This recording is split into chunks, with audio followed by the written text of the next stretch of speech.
Hey guys, Shawn Ziem, the Connection Machine, aka the Insurance Doctor, and the host for the Webtalk Legends Podcast. This is number 69, and it's all about just to give you a couple ideas. And some of you have been tuning in, some of you just started to find this podcast. My guests share their story, and we go in depth as far as a variety of things from business, it could be health, it could be marketing, you name it. We're going to go down and have a great conversation. I want you to sit back and enjoy. Take some mental notes, take some actual notes if you want, implement some of the ideas we talk about, come back and engage. A couple housekeeping things during the live. I would love for you, minimum, drop a comment, hashtag live. If you're on the replay, hashtag replay, but also drop a comment where you're watching from. This is a global podcast. We have a lot of people from all over the world tuning in. So do a little, I want to see where our reach is today. And I would love to see who you are and what you're doing out there. And if you are, during the conversation, have a favorite emoji, a fist, a thumbs up, a fire, what have you, whatever you like to use, drop those in the comments when we're talking about something you enjoy. So let me bring on a good friend of mine, Lea Steed. What's going on, Lea? Hello. How are you? I'm doing well. How are you Thank you. doing? I'm great. Thank you so much for having me back. Yes.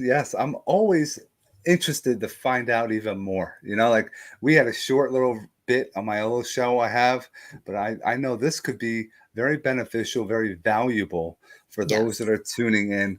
And for those that are tuning in, can you tell them who you are and what you do?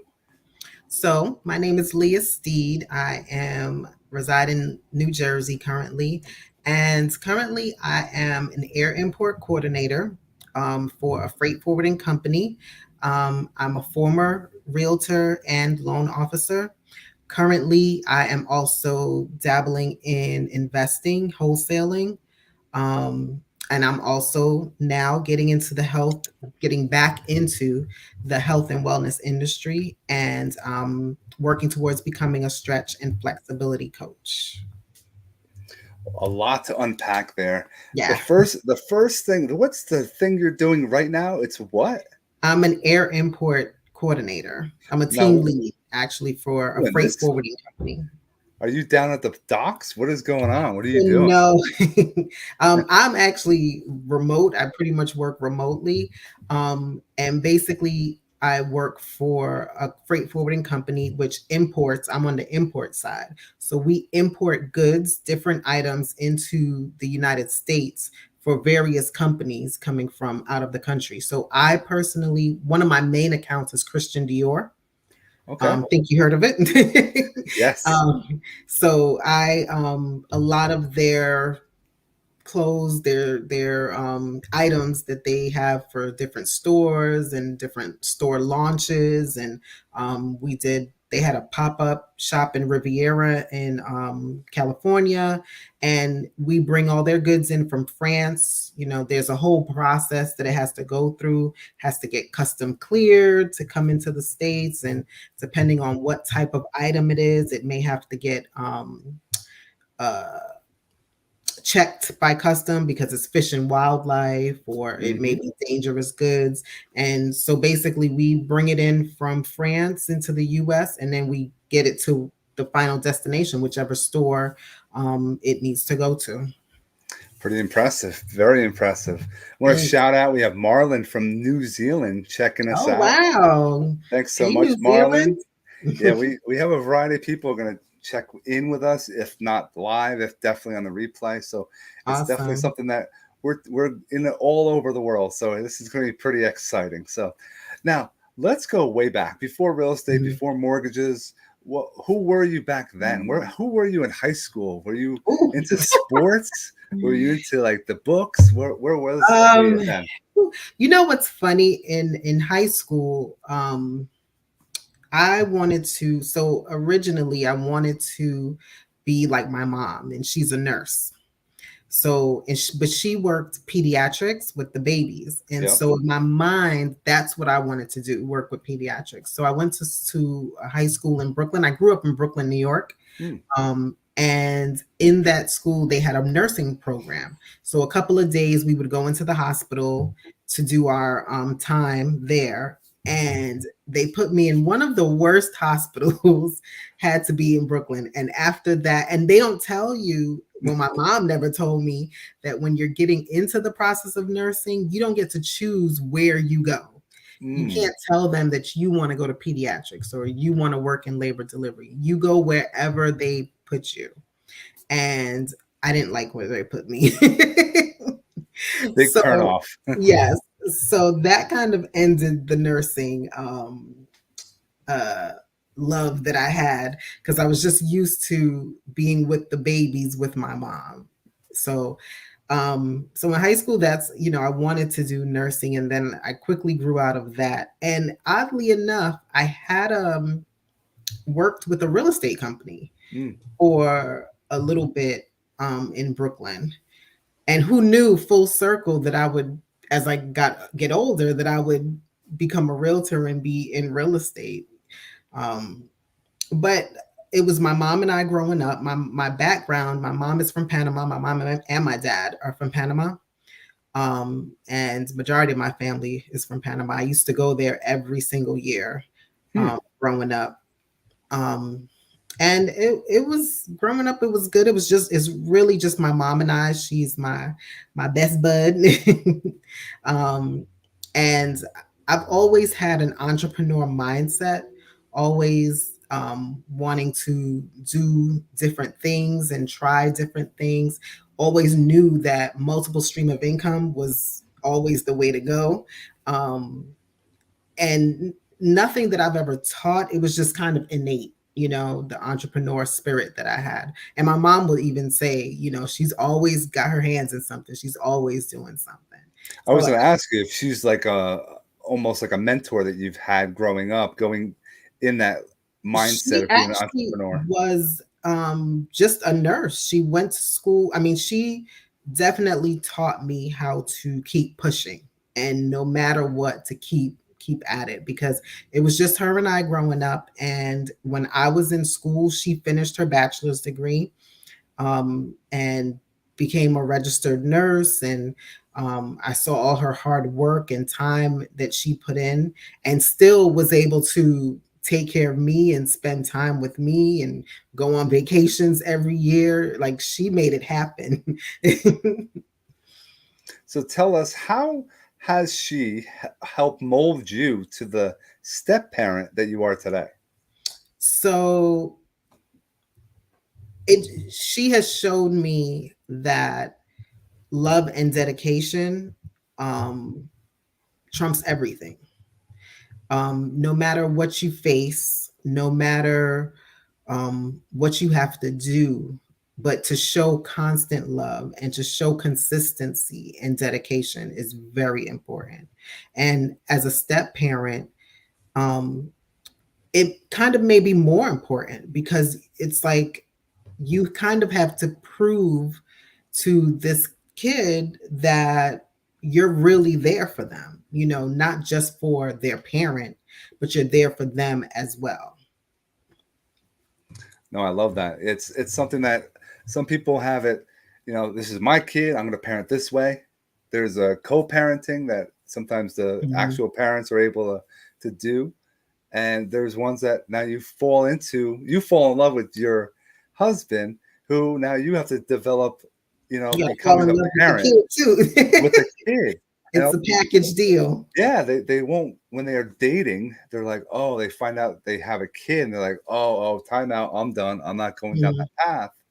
And it's for those that, like you, my wife, taking a chance and really thriving is a key mhm, thing.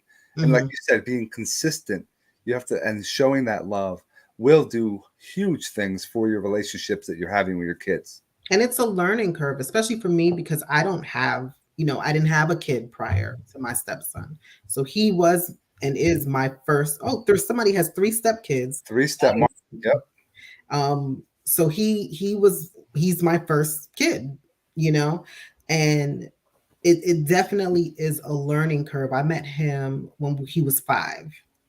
So he was young. He was so excited the day of the wedding. He was the cutest thing. But there is a learning curve. And it takes a lot of communication with your significant other, to know your boundaries as a step parent, because you have to know what's okay and what's not okay. Hmm. And for Right. each couple, what may be okay in my marriage may not be okay in yours, and vice versa. What may be okay. So it's no cookie cutter rule book for it. Everybody's situation is different, just like every kid is different. And even people, you have more than one child. I'm sure you know each child is different, Oh yeah. you know, and what you do with one, you may not be able to do with another. And it's just giving yourself grace and giving the child grace as well. Um, but I love it. Like, I love my son. He just turned 20. That is huge. Yeah, he just turned 20. He's starting barber school in September. He's a great kid. We had hurdles. We definitely had hurdles. We definitely bump heads, because in the time that I grew up, and my mindset at one point was, well, my mom did this, and so this is the way what I'm gonna do. But you can't do that. Times have changed, things have changed, kids are different, and I had to learn that myself.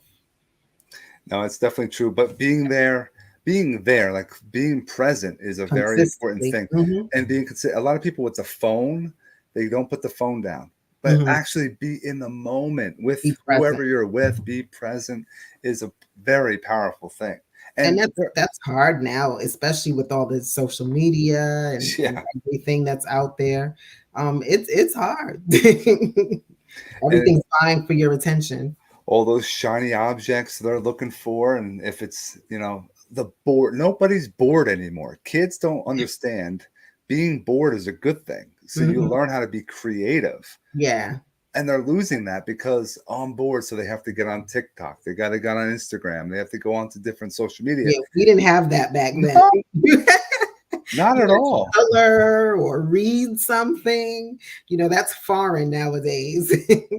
You bring up reading, and a lot of people, do you read personally? Do you read for enjoyment? Do you read for to learn and continue growing?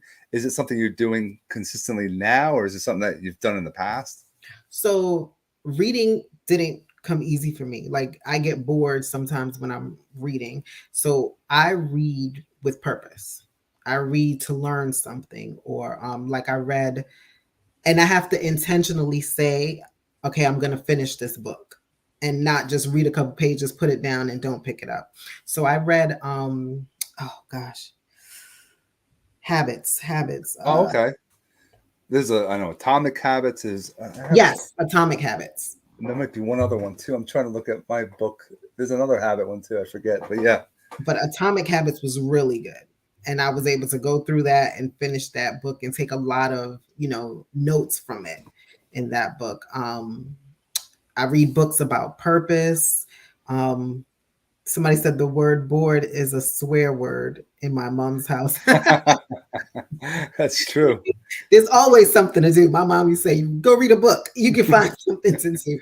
Um, but so yeah, reading now, I read to learn and to grow. I read my Bible a lot. Um, and it's really helpful. My husband always says readers are leaders. Hmm. And he reads a lot. He reads a lot. Well, they say CEOs, and I think everybody should be a CEO. You're a CEO in your business. I'm a CEO in mine. They are on average reading 60 books a year.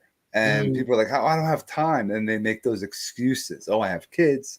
I don't have the time. I don't have to mhm. fit it in there. Just like exercise. People Yeah. say they don't have time. Their health. I don't have time. What do you mean you don't have time? And it's very unique. You're going into a specific stretching Yes. field Stretch and flexibility and coach. flexibility. Can you talk about that? So I just started a course through NASM to become a stretch and flexibility coach, and I got started on that. It was just, I went to a 30-minute free stretch session at a stretch studio that we have here in Jersey called Kika Stretch Studios. Hmm. Um, and it was just random. I was like, it's something that I wanted to do. So we spoke on the previous show that I've had multiple miscarriages. So 2021, I had my sixth miscarriage, and it really changed my body. Where I noticed my muscles were tight, and probably because I was working out 3 times a week. I was teaching step aerobics Hmm. like 2 times a week. So I was working out heavy and very active. Then when I got pregnant, everything stopped. So I couldn't work out, and then unfortunately I had lost that pregnancy, and I just couldn't get myself back to the way I was. So I just recently went to Kika Stretch Studio to do a 30-minute stretch, and I was so amazed at how good it felt afterwards.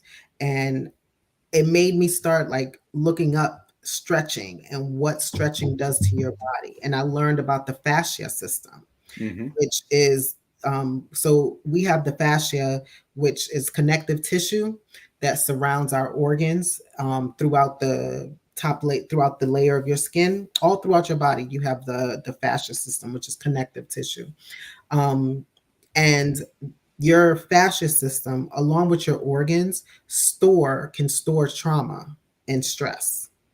And I didn't realize that, that your body holds on to stress Hmm. and holds on to different traumas. And stretching is one way to release the traumas that are stored up in your system. And so it just made so much sense to me, with all that I've gone through throughout the years, that things are stored up in my body. And so now I'm back on this health and wellness, journey that I'm on, going for my stretch coach certificate. Um, and I would like to go for my grief coach certificate as well, and somehow marry the two together, because I feel like it would definitely help people going through grief and that have had Hmm. trauma. Um, and then I think I had mentioned to you, I'm partnered with a company that's selling noni juice, which the noni fruit is a super fruit that's very high in antioxidants and helps with a lot of different things throughout your body. So I'm back on my health and wellness journey, back working out regularly now. So I'm coming back to myself. It's important to keep ourselves in somewhat of a shape, and Yes. stretching will help. It helps everything, relieving stress. It'll allow your Mhm. mindset, your mental health will get better. Um, Yes. It helps having you to learn to breathe also. breathing, right? Breathing. Because you're breathing from your diaphragm. You're not just, belly breathing, they say. Right. And it's Right. important to have that deep breath Breath. and go, Yeah. what do you bring it in from your mouth, blow it out from your nose, and And exhale it from helps if you think about it, even when you go through something, when you're important to help maintain flexibility. Yes, it is. Mhm. To help your range of motion. You'd be so surprised the natural range of motion that we have. But because we don't stretch, because we've gone through so many things, our muscles get so tight that they don't function in the natural way that they're supposed to function. Um, so sorry, I got thrown off by the comment. I was like, yes, that's right. It happens. Don't worry. But yeah, I forgot what I was going into before that. But with the miscarriages, Hmm. you had 6 of them. A Yeah, lot of people are like, oh, and it's a trauma. That's a big yeah. trauma that women go through, and guys should be there for their wives or Yeah. girlfriends, whoever's, Thank the So situation is going thankful for my through. husband. Yeah. It's important. Here's a question: are you still trying, or are you sometimes they say give up?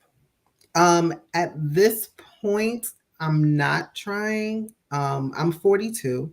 So, as you get older, there comes more and different complications. And for me, so my miscarriages are from, I have what's called an incompetent cervix. So as the baby grows, my cervix weakens because my cervix is already weak. And as Hmm. the baby grows, it just kind of gives way. Um, which is why most people most women, if They have incompetent cervix. They miscarry in like the second trimester. Um, and then you have what's called a cerclage, which will sew your cervix shut Hmm. in order for you to have the baby. But what they don't tell you, um, There's always that but. yeah, what they don't tell you in the hospital, and I would always say for women to advocate for yourself and do your own research sometimes. I had to learn about the different cerclages through Facebook, which is just amazing to me that it's not something I would have learned from my doctor From or that's in the doc. correct. Yeah. So the doctor will only tell you about one type of cerclage, which is called the McDonald cerclage. But there's a total of three different cerclages. The Hmm. McDonald cerclage is the lowest one. So you have your cervix. Not can I? Is it okay if I just? Yeah. Oh, Yep. so you have your cervix, and so as the baby grows, the cervix gives way, right? Yep. So the McDonald cerclage is like here, um, would probably wrap at the lowest point. Hmm. So as the baby gets bigger, it's not, it doesn't hold as well. Then you have a second type of cerclage that's a little bit higher. And then you have the abdominal cerclage, which is a surgery that you have to have prior to getting pregnant, that is all the way up here, Wow.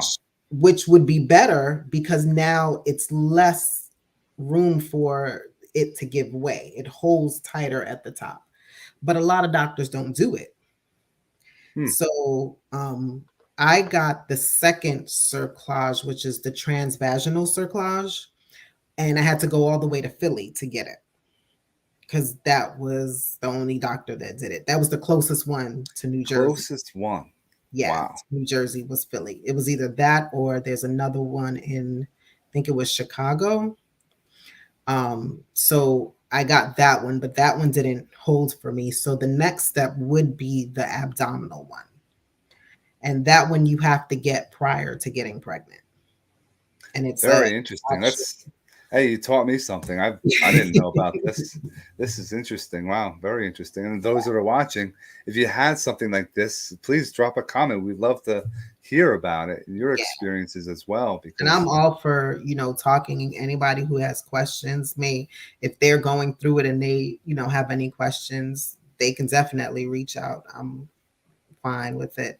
But yeah, it's a lot, and a lot that they don't tell you. And, after your first loss, after your first loss, they won't recommend a cerclage.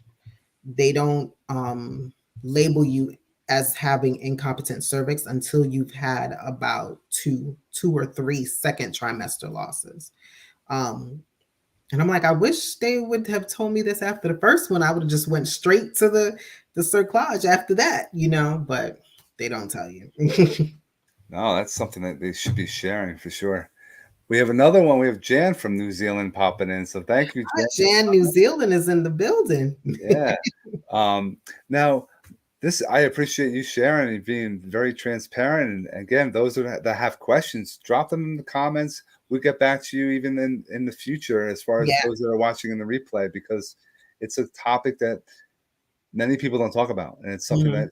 that, I don't know if they're afraid or, people are, I guess, not sure how to go about saying I'm sorry or, having that a friend that's going through it. They don't share that information sometimes. Yeah. And It's sometimes a lot of women, they don't want to talk about it because it can be difficult, because as a woman, you figure you're supposed to be able to give birth, you're supposed to have children. So when things happen and you don't, it kind of becomes something a little bit shameful, or you don't really want to share that or talk about it. mm-hmm.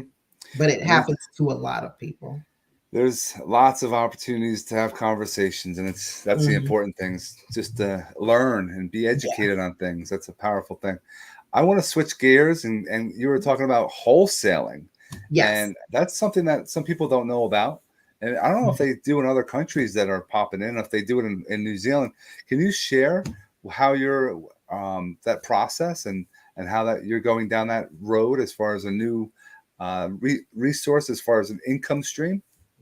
Okay, so yeah, I come from the real estate background. I've been a licensed realtor, and I was a loan officer. So I'm very knowledgeable on real estate. And during my pregnancy, I had to stop doing real estate. So I stopped being a realtor, and that's what moved me to the loan officer side, because a realtor becomes very demanding. You have to go show houses here and there. You're up and downstairs. So I was like, you know what? I want to stay in the real estate arena, but not as a realtor. I need to find something else I can do. So that's when I switched to become a loan officer, took that test and everything, realized that that was not the area for me. I really preferred being a realtor. Um, but so I stopped doing that, and I have now have a mentor who's a investor, and he is kind of showing me the ropes to wholesaling. And wholesaling is basically um, you go into contracts on a property, and you have the ability to assign that contract to an end buyer. But a lot of people have to understand that when you go into contract with this buyer, you have to be able to buy the property. A Mm. lot of things that are happening and looks bad for wholesalers is a lot of people are going under contract with the mindset of just finding an end buyer. And so they're not able to close on this property, which is not good business. You know, it's not a good business practice. So and basically you're getting a property for, I'm just going to throw out numbers, but you get a property for 50,000 and you sell it. Now you get an end buyer who's going to buy it from you for 60,000. And essentially you're assigning the contract that you have, you're assigning that contract now to the end buyer. So that's pretty much how wholesaling works. I didn't know about that as far as having the ability to pay for Yeah, that property. I didn't And know you're that right.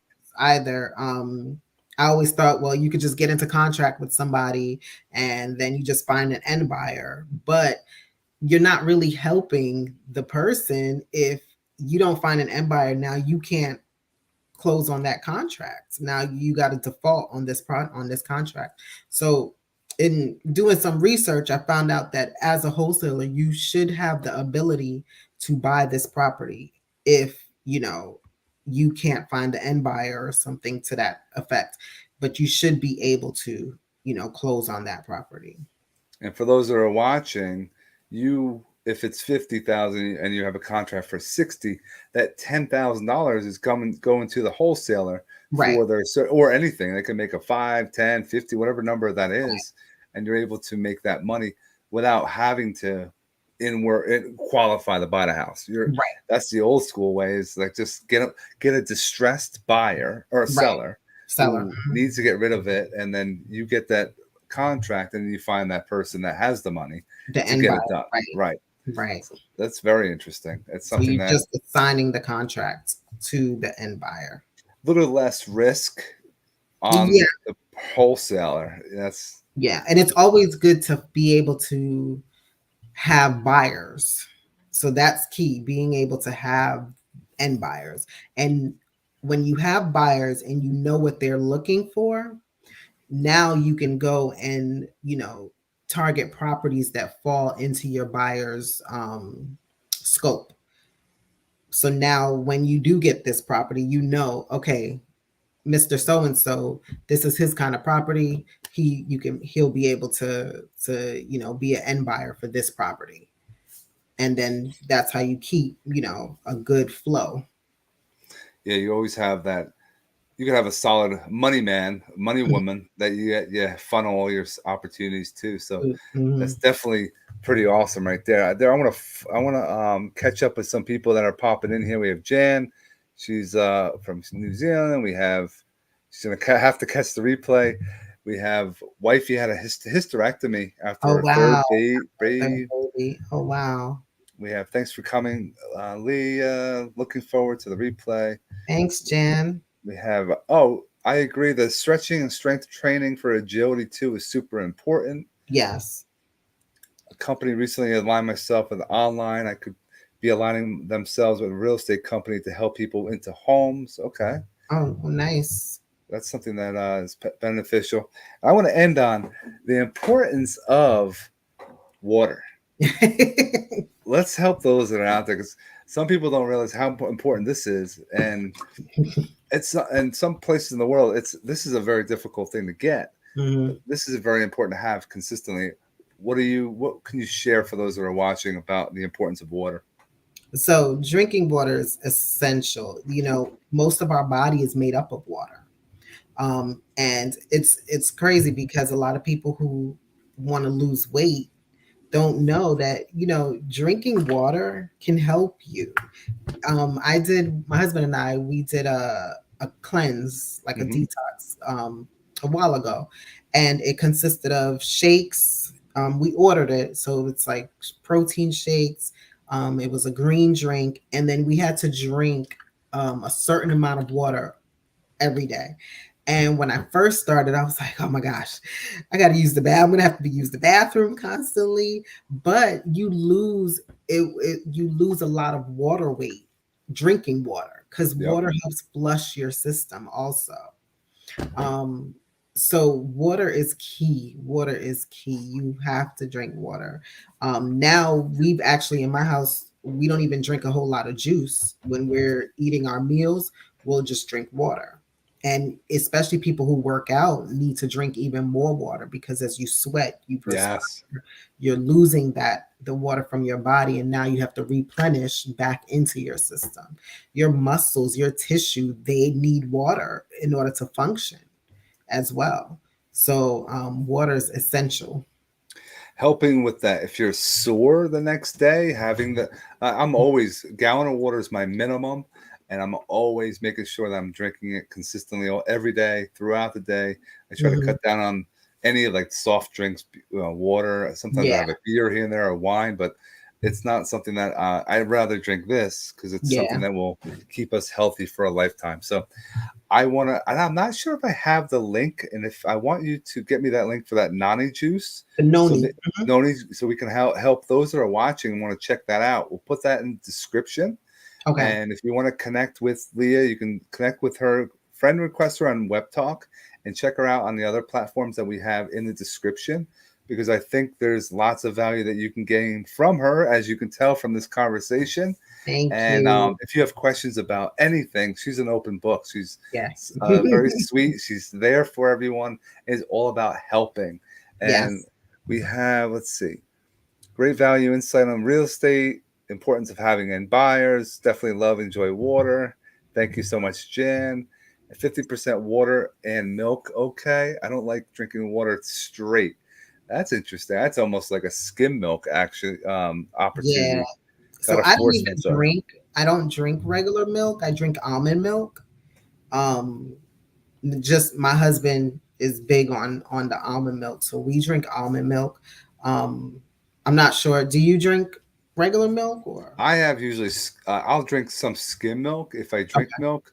There's a lot of whole milk in my house because I have all these babies and the kids, Mm. so Oh, yeah, it's yeah. there. But you know what's a good thing to do? Like if you don't like water, to put fruit in it. Yeah. Or Yep. even you can do squeeze a lemon in it, squeeze a lime. I started squeezing limes and putting it in the water, um, or even just put whole fruit. I used to put like frozen strawberries, and especially it helps. Like instead of using ice, use frozen fruit and put it in there. It helps It'll to dissolve. keep it Yeah. cold. Yeah, and it gives it a little flavor from the fruit. Here's another tip. Every hour, every time you walk by wherever your water is, every hour, just don't just sip it. I like to just chug it, Chug a it. little bit.